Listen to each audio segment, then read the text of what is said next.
La réalité, c'est que l'Algérie n'a strictement aucun problème pour exporter son gaz vers l'Espagne et que les relations algéro-espagnoles sont excellentes.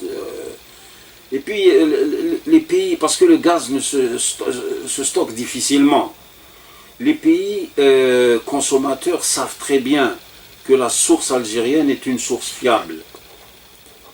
Même si, pour des raisons d'investissement, etc., elle décline maintenant, mais structurellement, elle ne décline pas. Mais ils savent que même durant la période de terroristes, durant les années 90, il n'y a jamais eu de rupture d'approvisionnement. Jamais. Pourtant, nous avons un réseau de gazoducs. À cette époque, c'était un réseau de canalisation. C'était 14 000 km. Aujourd'hui, on est à 20 000 km de pipeline. Hein.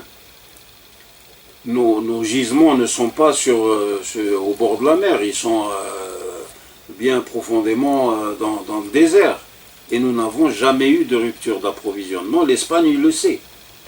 Mais aussi, il faut dire aussi certaines vérités, le Maroc a menti, il a prétendu que l'Algérie voulait interrompre l'approvisionnement via bien sûr ce gazoduc Maghreb-Europe, or que la réalité c'est qu'il arrive le contrat à son terme le 31 octobre prochain et il l'a bien indiqué, le ministre des Affaires étrangères, libre arbitre à Sonatrach, puisque c'est une affaire commerciale, de reconduire ou de ne pas reconduire ce contrat. Ce mensonge, il alimente aujourd'hui la confusion auprès, bien sûr, des clients de Sonatrach. C'est pour entretenir cette confusion aujourd'hui, puisqu'on parle des questions qui sont liées au pétrole et l'approvisionnement qui sont devenues aujourd'hui éminemment géopolitiques. C'est-à-dire que c'est une attitude que je qualifierais de perverse.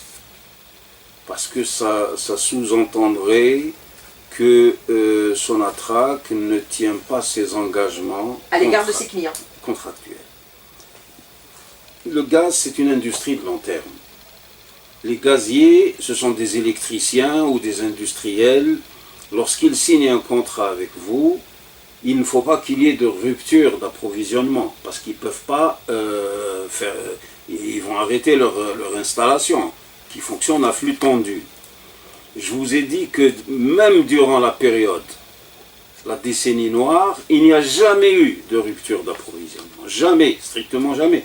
Lorsque nous étions à Sonatrach et qu'on intervenait dans des rencontres internationales, on affichait cette caractéristique de l'Algérie, la fiabilité de la source algérienne. Un pays sûr. Il faut bien comprendre ceci. Sonatrach résonne comme un opérateur, comme toute compagnie pétrolière ou gazière. Elle veut sécuriser ses débouchés. Parce qu'elle a un client de l'autre côté qui est l'Espagne, hein, qui n'accepterait pas une rupture d'approvisionnement. Ils ne peuvent pas accepter pendant 20 jours une rupture d'approvisionnement parce qu'il y a eu une crise entre l'Algérie et le Maroc. C'est pas possible. Nos clients ne l'accepteraient pas. À partir du moment où nos clients ne l'accepteraient pas, nous devons tenir compte. D'ailleurs, ce n'est pas un hasard si Sonatrach et Naturgy se sont mis d'accord pour augmenter la capacité du Medgaz. D'accord ? Donc, ils sont partenaires, ils sont copropriétaires. Sonatrach détient 51%.